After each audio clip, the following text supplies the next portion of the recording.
Bem-vindos à Escatologia em Tempos de Crise. Estamos no livro de Apocalipse, nas cartas de Jesus às igrejas. Estamos na última carta, a carta à igreja de Laodiceia. Não é a melhor carta, é a carta mais triste de todas. É uma carta que certamente deve encher nosso coração de tristeza, mas é uma carta necessária. A carta à Laodiceia é mais ou menos como o livro de Jó. São literaturas que doem muito na hora de ler, porém são necessárias porque mostram também o cuidado do Senhor para seu povo. No meio da dor, do sofrimento, e no caso da Laodiceia, o cuidado de Deus esperando o arrependimento de um povo que tinha se desviado dele. Laodiceia era um centro industrial e comercial do Vale de Lico, perto de outras cidades como Hierápolis e Colossas. Essas duas cidades, Hierápolis e Colossas, são importantes dentro da carta do livro do Apocalipse. Por quê? Porque Hierápolis tinha águas termais e Colossas tinham águas frias, ambas medicinais e necessárias. E Laodiceia tinha uma fábrica de colírio especial para os olhos. Era uma cidade rica, tanto em investimento público como privado. Era uma cidade boa para viver, estaria assim dentro do ranking das melhores cidades. Quem sabe o IDH daquela época seria alto, não sabemos, o IDH recente. Um crescimento econômico e qualidade de vida perto de outras metrópoles, tem centros de cultura e lazer. Assim, era uma cidade boa, prazerosa, assim, não tinha nada assim. E a igreja se estabeleceu nesse paraíso evangelístico. Por quê? Porque a igreja não teve perseguição, cresceu à vontade, teve uma vida tranquila, mas parece que essa vantagem acabou sendo a sua perdição. Vamos então para os textos. Apocalipse capítulo 3, verso 14. Como Cristo se revela. Jesus fala assim: um anjo da igreja em Laodiceia escreve: estas coisas diz o Amém, a testemunha fiel e verdadeira, o princípio da criação de Deus. Para uma igreja que dá falso testemunho, Jesus é a testemunha fiel. Jesus se apresenta como o Amém, aquele que tem a palavra final e o fim de todas as coisas. Também ele fala que ele é a verdade, não? E lembramos, é claro, de João 14, verso 6. Da mesma forma, Jesus se manifesta como a testemunha fiel e verdadeira, em quem não existe o engano. Sendo uma testemunha fiel, sua palavra sempre vai refletir a verdade. As palavras, é claro, que vai mostrar a verdadeira condição da igreja, porque a igreja estava mostrando ao mundo uma imagem, mas para Deus estava refletindo outra. Então, nesse ambiente de hipocrisia, Jesus se chama a testemunha fiel. Aquilo que ele vai falar seria fiel e verdadeiro. Lembramos, não, que Apocalipse 19 também vai falar que aquele que andava no cavalo branco tinha como nome fiel e verdadeiro. E é claro que depois ele se apresenta como o princípio da criação de Deus, a causa e razão pela qual todos fomos criados. O mundo foi feito por ele e para ele, e ele é o centro da criação de Deus e não o homem. Somos o reflexo da sua imagem e por isso ele nos ama. Agora, vemos Cristo como aquele que nunca falará mentiras ou exageros, porque ele é a verdade. E a verdade é um atributo da sua divindade, quer dizer, verdade não é aquilo que ele tem, verdade é aquilo que ele é. Todo juízo foi dado pelo Pai ao Filho. Isso está em João capítulo 5, verso 22, porque Jesus quem julgará o mundo de acordo com a sua palavra. E ele julga a sua igreja com vara de ferro, segundo Coríntios 5:10, Apocalipse 12:5, 19:15, e sabemos que seu juízo será segundo a verdade. Mas não podemos pensar que somente seremos julgados na eternidade. Nós seremos julgados aqui. Pedro fala que o juízo começará pela casa de Deus, e o que Jesus está fazendo hoje com a igreja de Laodiceia. Então, coisas boas? Nada. Não há nada de bom na igreja de Laodiceia. Jesus não vai falar absolutamente nada. Jesus vai direto às coisas más. As coisas más é bem longo, vai do verso 15 ao verso 20. Jesus fala assim: conheço as tuas obras, que nem és frio nem quente. Quem dera fosses frio ou quente. Assim, porque és morno e nem és quente nem frio, estou a ponto de vomitar-te da minha boca. Pois dizes, estou rico e abastado e não preciso de coisa alguma, e nem sabes que tu és infeliz, sim, miserável, pobre, cego e nu. Aconselho-te que de mim compres ouro refinado pelo fogo para te enriqueceres, vestiduras brancas para te vestires, a fim de que não seja manifesta a vergonha da tua nudez, e colírio para ungires os olhos, a fim de que vejas. Eu repreendo e disciplino a quantos amo. Se, pois, zeloso e arrepende-te. Eis que estou à porta e bato.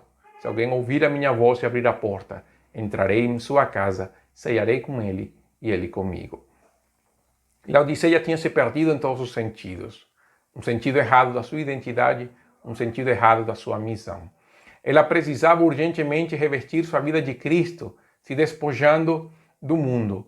Ouro branco refinado pelo fogo, purificação. Vestes brancas, revestidos da justiça de Cristo e das ações justas. Colírio para os olhos, recuperar a vista espiritual. Tudo isso era por causa do amor de Cristo pela sua igreja. Mas vamos por parte. Conheço tuas obras, sei que não és frio nem quente, antes fosses frio ou quente. Porque tu dizes, sou rico, tenho prosperado e nada me falta. A cidade de Hierápolis, então, fornecia água quente à cidade. Até hoje, não? As pessoas que viajam para essa região curtem das águas quentes de Hierápolis. A água fria das águas montanhosas da cidade de Colossos fornecia aquele frescor, não é?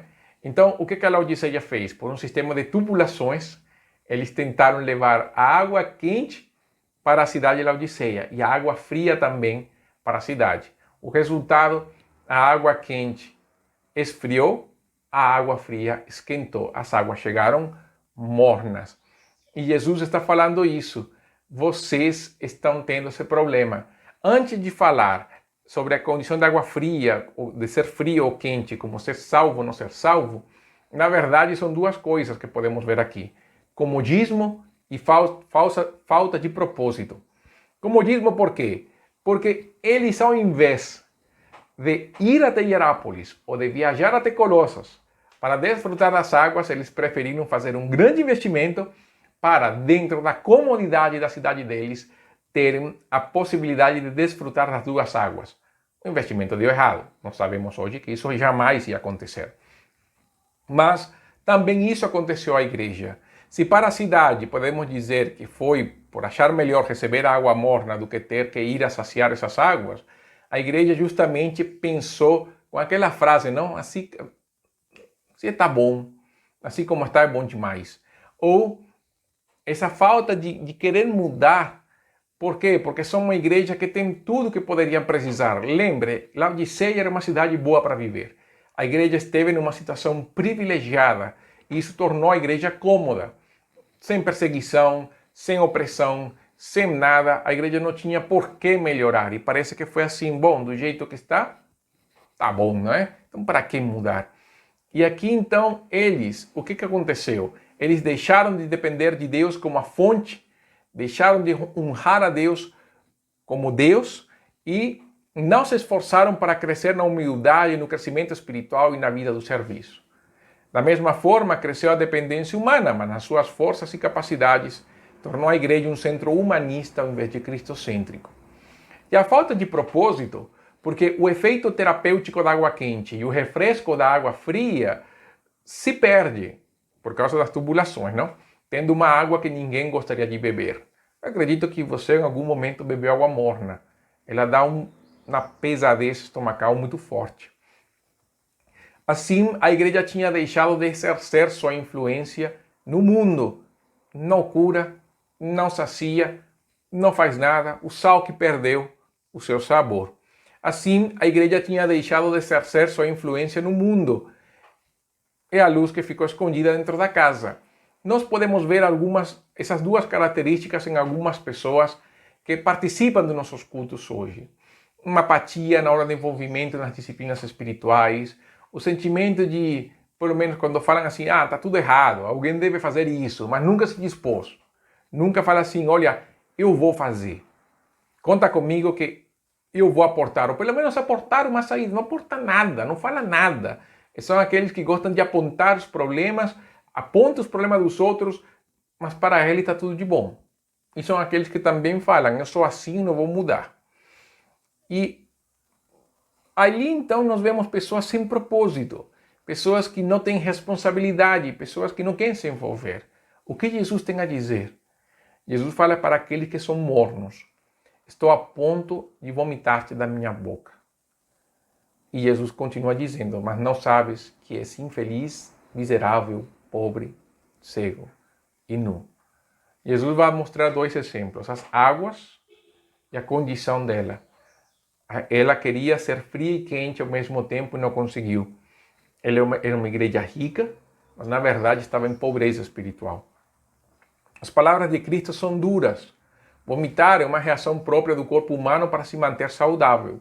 E para Jesus era melhor vomitar um grupo de pessoas pecadoras do que adoecer o corpo dele, a igreja. O estado de miséria de uma igreja que tinha se tornado completamente mundana, rejeitado por Jesus. E não há sombra de dúvida que a mensagem foi dada esperando um reconhecimento da frouxidão espiritual e posterior arrependimento deles. Por outro lado, o estado espiritual da igreja era um contraste com o estado material. A cidade era um ponto turístico, mas a condição da igreja era infeliz. A cidade era poderosa na região, mas a igreja era miserável. Era rica a cidade como poucos, mas a igreja era pobre. A cidade produzia um colírio para os olhos, mas a igreja era cega. A cidade tinha um comércio de lã muito importante, mas a igreja era nua. Então, uma tristeza para uma igreja que teve uma condição única, uma ocasião única de ter os recursos e a possibilidade de espalhar o evangelho a todas as regiões. Na verdade, eles ficaram na sua condição, na sua miséria de pecado e viveram do seu jeito. Eles foram infiéis em todas as áreas. E aí Jesus então exorta a igreja. Ela fala assim, eu te aconselho que compres de mim ouro refinado no fogo, para que tenhas riquezas, roupas brancas para que te cubras a vergonha da tua nudez e colírio para que apliques nos teus olhos e enxergues. Jesus chama a igreja ao arrependimento. Jesus tinha falado no Sermão do Monte sobre fazer tesouros no céu, onde o ladrão não rouba e não fica enferrujado. A igreja não tinha feito isso, por isso que era pobre. Aí Jesus fala, então, compra ouro refinado, enche sua vida de Cristo, roupas brancas, as ações justas dos santos, que nascem da justificação pela fé, colírio, porque tinha se obscurecido a visão por causa da cegueira de Satanás. Então, Jesus chama a igreja ao arrependimento. Jesus chama a igreja a restabelecer a aliança. Era uma igreja que falava de Jesus, mas Jesus estava de fora. O verso 20 nós usamos para o evangelismo. Mas, na verdade, o verso 20 está se referindo a uma igreja cuja vida estava fora dos padrões de Jesus. E quando se reuniam como igreja para cultuar a Deus, na verdade, Jesus estava fora da igreja. E Jesus fala, eu quero restabelecer a minha aliança com você. Porque as alianças serão estabelecidas com comida. E Jesus vai falar disso. Ele está fora da igreja. E Jesus deseja a restauração da igreja. Entenda, Jesus não rejeitou a igreja de Laodiceia nessa hora. Jesus está esperando da igreja arrependimento. Por isso é que a promessa ao vencedor. Ao vencedor lhe darei sentar-se comigo no meu trono, versos 21 e 22. Assim como também eu venci e me sentei com meu Pai no seu trono. Quem tem ouvidos, ouça o que o Espírito diz às igrejas. O vencedor estará sentado juntamente com Cristo no trono do Senhor. Vencer a decadência do comodismo, vencer a indiferença, vencer a apatia, a procura do eu, a perda da espiritualidade e buscar então a soberania, a supremacia de Cristo no coração. Se Cristo está em nós, podemos vencer o sistema imperante neste mundo humanista, hedonista, autossuficiente. Com Jesus é possível vencer. Jesus fala, não? João fala que a nossa fé venceu o mundo, 1 João 5,4. Precisamos mais do que nunca voltar a Cristo, nos render perante a sua santidade, entregar o nosso coração para nos consagrar àquele que se entregou e morreu pelos nossos pecados. Deixemos de lado, pois, a apatia e a frieza espiritual. O tempo de buscar a Deus é agora. E com isso concluem as 7 cartas às igrejas, os capítulos 2 e 3 de Apocalipse. Cartas que falam muito para nós. Se você perdeu alguma, pode então entrar na nossa playlist e ouvir toda essa série de mensagens sobre as cartas de Apocalipse e toda esta playlist sobre escatologia em tempos de crise. Então, esta escatologia em tempos de crise conclui por aqui. Na próxima, começamos no capítulo 4 de Apocalipse. Até então, Que Deus abençoe e se inscreva aqui no nosso canal e participe desta e outras mensagens que temos para vocês. Que Deus abençoe.